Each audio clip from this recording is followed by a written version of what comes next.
أعوذ بالله من الشيطان الرجيم. بسم الله الرحمن الرحيم. الحمد لله رب العالمين. الصلاة والسلام على أشرف الأنبياء والمرسلين نبينا محمد وعلى آله وصحبه أجمعين. أما بعد. Galemlerimizni yoktan bar kıluşu büyük kudret iyesi Rabbimiz Cenab-ı Hak Allah-u Teala'ga maqtavlarımız, hamd senelerimiz, büyük Rabbimizin birgen sınavlarına kurkem sabırlıklarımız bulup Rabbim yaşarga, gımır iterge Allah nasip etseydi. Her barçalarımızın ihlas günlerimizden çıkan salavat şeriflerimizni, selamlarimizni büyük Rabbimiz kabul etip şuşu galemlerge rahmet için ciberilgen, barçalarımızga da kurkem örnek kürsatuşu bulgan, büyük Rabbimizin emir buyruklarını eriştirgen, Rabbimizin hak Resulü Habibi, Peygamberimiz Muhammed Mustafa sallallahu aleyhi ve sellem hazretlerine, anın ehl beytine, sahabelerine, tabi'inlerine, yani alarga, yeruşilerge uzu eriştirse idi. Resulümüz Muhammed sallallahu aleyhi ve sellem bulay deyip eytken: Ya eyyuhen nas, ey kişiler, afşus selam, birbirinizge selam berişigiz. Ve at'imut ta'am, miskinlerini, muhtajlarını, kişilerini aşatığız. Vasalul arham, tuğanlık jiplerini nığıtığız.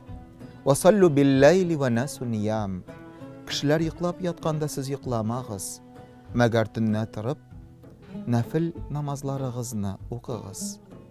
Tadkhulul cennete bisalam, mine şul vakit siz cennetke eminlikte, tanışlıkta kirersiz.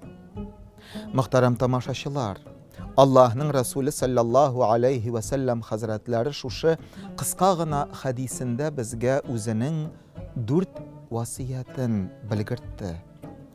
Birincisi, ol da bulsa afşus selam dedi. Yani selam birbirinizge berişigiz, isenleşigiz. 70 yıl davamında Sovetler şırında propagandası aslında yaşaganda bizni dinden, imandan bizdiru için bir katı tırıştılar. Propaganda kişili buldu. Şul derecege jittik ki imam, hazret, işan, müezzin, şakirt, abıstay, Kur'an, meşit, hem şula yok Esselamu aleykum diyen isenleşu sözler nidir bir mıskıl itu sözlerine evrildi. Kimne bulsa da hurlarga tileseler, mana şuşu sözlerini eyteydiler nerse, mulla buldun malla, işan buldun malla, Esselamu aleykum deyip nerse, burjuvalar sıman isenleşip gireysin, deyip eytüşüler buldu. Şul derecege jittik ki, şuşu hatta isenleşu sözünden de taypıldık, vazgeçtik. Privet, nihal, isen misiniz degan sözler bilen bir-birimizge indeşe başladık. Peygamberimiz Muhammed sallallahu aleyhi ve sellem hazretleri eytken: iman getirmişe cennetke kirmeyeceksiz. Bir-birinizni Allah'a rizalığı için hürmet ete başlamışa imanınız da kamil tugildir. Ey kişiler, öğreteyim mi sizni nişik etip bir-birinizni hürmet eterge başlarga? Afşu selam beynekum, arağızda selam sözün taratığız degen. Selam sözü Arap tilinden köp ma'naga iya. Tınışlık, eminlik, isenleşu dip tercüme etilene. Bizning işraqda albatta Resulümüz sallallahu aleyhi ve sellem bizni isenleşirge indi. Nişik etip isenleşirge biz tiyişlisin. Şuşu Sovetler şırında üretilgen sıman isen mi? Nihallerin bar privet mi deyip mi? Yok elbette. Allah'ın Resulü sallallahu aleyhi ve sellem bir vakit özünün sahabeleri bilen oturganda alar karşına bir kişi kelip basa da Peygamberimizge selam bire. Esselamu aleykum deyip. Peygamberimiz sallallahu aleyhi ve sellem şuşu kişinin selamına cevap kaytargandan soň aşrun 10 deydi. Köpte ötmi ikinci bir kişi kelip basa yana Peygamberimizge selam bire. Esselamu aleykum ve rahmetullah deyip. Peygamberimiz sallallahu aleyhi ve sellem hazretleri bu kişinin selamına cevap kaytargandan soň ve aleykümüsselam ve rahmetullahi deyip 20 dedi Resulullah, 20 dedi. Yana üçüncü bir kişi kilip kire. Hem Esselamu aleyküm ve rahmetullahi ve berekatuh deyip Peygamberimiz bilen isenleşe. Hem Peygamberimiz de ana tolu itip cevap kaytara. Ve aleykümüsselam ve rahmetullahi ve berekatuh deyip. Hem 30 dedi. Yani eğer de bir kişi bizning bilen Esselamu aleyküm deyip isenleşse ana 10 savab Allah nasip eder. Eğer de birov Esselamu aleyküm ve rahmetullah deyip bizge selam berip ana şulay ve aleykümüsselam ve rahmetullah deyip selam kaytarsak 20 savab Allah Teala nasip eder. Hem üçüncüsü Esselamu aleyküm ve rahmetullahi ve berekatuh deyip tulu selamga tulu cevap şulay kaytarsak Allah Rabbul İzze bizge 30 savab nasip eder iken. Muhterem tamaşaçılar qaragız hele. Kichkinagina bir selam so'zi ishinde Allah Rabbimiz ko'pmi savab bizga beradi. Biz kun davomida din qardoshlarimiz, yaqinlarimiz bilan uchrashganda, ular bilan esenlashganda, shusha islom o'rgatgancha, payg'ambarimiz sallallohu alayhi va sallam ko'rsatgancha, agarda esenlashsak musulmoncha, dinimiz qo'shgancha, ko'pmi savoblar to'play olamiz ekan. Şulay bulgaç ey musulmonlar, din qardoshlarım, uyalmasak edi. Selam, şuşu dinimizdagi bo'lgan selam so'zin yetkirerge, esenlashirge takabbirlanib tugil, amma g'ururlanib Assalamu alaykum yoki Assalamu alaykum ve rahmetullah yeysa Assalamu alaykum ve rahmetullah ve berekatuh deyip bir-birimizga şuşu ko'rkam selamlarni yetkirib Allah Rabbimiz qarşısında sonsuz ecir ve savaplarga erişsak edi. İkinci vasiyeti Peygamberimiz sallallahu aleyhi ve sellem'nin ve at'imut ta'am dedi, yani kişilerini aşatığız. Kimni biz birinci işrakta aşatırga tiyişlisin? Elbette birinci şiratta o'zimizning g'oylabizni qayg'irtirga biz tiyishli. Ondan so'ng miskinlarni, muhtojlarni aziz qardoshlarım. Baribizga da belgili bo'lgan shusha voqealar orqasida maxsus harbiy operatsiya e'lon etilgandan so'ng bizning vatanimizdan bek ko'p uyushmalar chiqib ketdilar, kibitlar yopildi. Bahalar benihoya ortdi kibitlarda. Ramazon sharif oyina to'g'ri kelgan edi bu shusha ko'rinish. Maxsus harbiy operatsiyasi e'lon etildi. Kishining turmushi og'raydi, qatlovlandi. Ammo shunga qaramasdan din qardoshlarimiz Ramazon sharif oyinda o'zlarining turmushlari qatlovli bo'lularini qaramasdan o'zlar alarga qaraganda da og'irlikda yashagan kishilarning hallarini ko'rib, alarni qizg'anib, alarga Ramazon sharif oyinda yordam qo'lin so'zarga tirishdilar. Og'irlik bir shu bizni tarqatmadi, kirisincha bizni birlashtirdi. Mana shusha o'zlarining turmushlari ağır bo'luvina qaramasdan boshqalarga yordam etuvchi kishilar to'g'risida Alloh Rabbimiz ezgi kitobida, Qur'oni Karimda bizga zikr etadi. Rabbimiz bunday deydi: "Va yut'imuna at-ta'ama ala hubbihi miskina va yatima va asira. İnnama nut'imukum liwajhillahi la nuridu minkum jazaa'an va la shukura." Allah ol kishilar o'zlari da muhtoj bo'lularini qaramasdan tag'i da og'irroq turmushda yashovchilarni qayg'irtib, ularni oshatalar.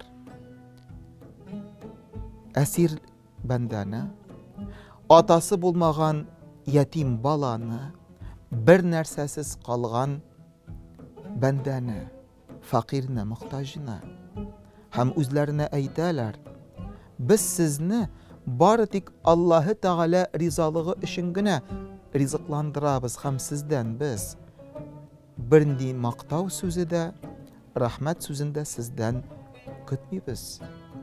Hürmetli kardeşlerim, mana şu ayette büyük Rabbimiz Allah sizni, bizni turmushlari qatlovli bo'lib tag'i da og'irroq turmushda yashovchilarni, qayg'irtuvchilarni zikr etdi. Allah Rabbimiz qilgan amallarimizdan o'zi rozi bo'lsin. Hali bizdan kelgancha muhtoj kishilarga yordam etib yashasak edi. Shu amal osha Alloh taolo umrimizni uzunayta. Ham inshaalloh taolo o'zining ashuundan emin etib turmushimizning barakatini erishtirashak. Üçüncü vasiyeti Peygamberimiz sallallahu aleyhi ve sellem hazretlerinin vasalul arham dedi. Yani tuğanlık jiplerin nağıtığız. Tuğanlık hakların haklav turunda biz bir küp siledik. Siliybiz de. Hem silerge de tiyişli biz çünkü unutup jiberemiz. Ey kardeşlerim, tuğanlarımız, yakınlarımız turunda. Bilesiz mi? İslam dininde Allah Rabbimiz eğer de kişi, mümin, unutulup günah kılsa, Rabbimiz şuluk vakitte ona, şuluk mezgilde cezasını eriştirmey, jitkirmey. Sabır ete. Biz hatalanuşlarının tövbe kılıların büyük Rabbimiz küte. Tövbe kılmagandan sıngına, gafu ütinmegenden sıngına, ol günah bulup bizge yazıla. Ama eğer bir kişi şu fani dünyada yaşaganda tuğanın yakın kardeşin rencitse, cebirlese, şoluk mizgilde di Resul Akram sallallahu aleyhi ve sellem şu kişiye tuğanlık jiplerin üzüşüge Rabbimiz gazabın eriştireşekti. Kutsi bir hadislerde büyük Rabbimiz Allah Teala bilaydi manasını bizge onun peygamberimiz jitkirdi sallallahu aleyhi ve sellem. Allah Teala eyte min tuğanlıkni o'zimning ismim bilan beyledim di. Yani Ar-Rahman degan isimdan olingan. Ham Ar-Rahm degan so'z, yani tuğanlar degan so'z, Ar-Rahman yani Allah'ın büyük isim sıfatının birisi bulgan Ar-Rahman isminden alıngan tamirdaş deb ayta. İsmi şu tuğanlar benim ismim bilan beyleniştedi. Eğer birov tuğanları bilan ilimtani nig'itsa, menim bilan ilimtasin nig'itgan bo'lar. Eğer de endi birov tuğanları bilan aralarını üzgen bo'lsa, menim bilan arani üzgen bo'lar deb Allah Rabbimiz o'zi ayta. Şulay bo'lgach aziz kardeşlerim, vaqtlar, g'asrlar uzuna qaramasdan ati-anilarimizni, tuğan tumashalarimizni qayg'irtib, tuğanlık haqlarin o'tab yasharga Allah Teala bizga nasib etsa edi. Ashu saqlamışa bir-birimizni g'afu etabilirga o'rgansak edi inshaalloh. Dördüncü amal, dördüncü vasiyet Peygamberimizning ul bulaydi. Vasallu bil-leyli ven-nasu niyam. Kişiler yıklab yatqanda tunlarin, sen yıklab yatma. Tur da Rabbingni esga al, ona yalvar, ona g'ibadetda bo'l de. Biz tahajjud namazı deb aytamiz aziz kardeşlerim, üsteme namazını. Hem Allah Rabbul İzze Peygamberimiz sallallahu aleyhi ve sellem hazretlerine tahajjud namazını yükleyen idi. وَمِنَ اللَّيْلِ فَتَجَهَدْ بِهِ نَافِلَةً لَكَ عَسَى أَنْ يَبْعَثَكَ رَبُّكَ مَقَامًا مَحْمُودًا deyip Kur'an'da Allah ayta. Yani ey Muhammed sallallahu aleyhi ve sellem tünlerin yıklap yatmatır da tahajjud namazını oku. Şuşu namazın hakkına Allah Rabbimiz seni maktar, dereceni arttırır dey. Hem elbette Peygamberimiz sallallahu aleyhi ve sellem ömrü boyu mana şuşu namazın kaldırmışa ötep yaşadı. Hem onun derecesini Allah Rabbimiz dereceledi, küterdi, üstün kıldı. Hem Peygamberimiz sallallahu aleyhi ve sellem hazretlerine sahabeler de qarab, alar da şuşu namazını kıla idiler. Hem hazırki günge kadar Resulümüzne de sallallahu aleyhi ve sellem hem onun sahabelerin biz zikir etip, alarının yaşayışların, turmuşların g'ibrat etip alıp, yaşavlarimizni biz de g'imir etülerimizni davom etamiz aziz qardaşlarım. Darajabizning ortuğun tilasak, Rabbimizning maqtavına erişirge niyat qilsak, ey musulmonlar, tahajjud namozini o'qisak edi. Şuşa selam berib, salamlashib, esanlashib yashaymiz hurmatine.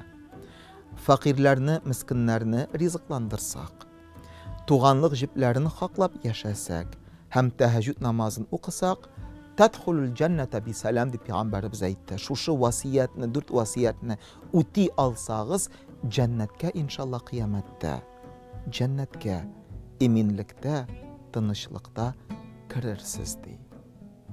Allah Rabbimiz mana şuşu jengil bulgan vasiyatlarin, Peygamberimizning vasiyatlarin o'tab yasharga bizga kuch middat quvvat o'zi nasib etsin.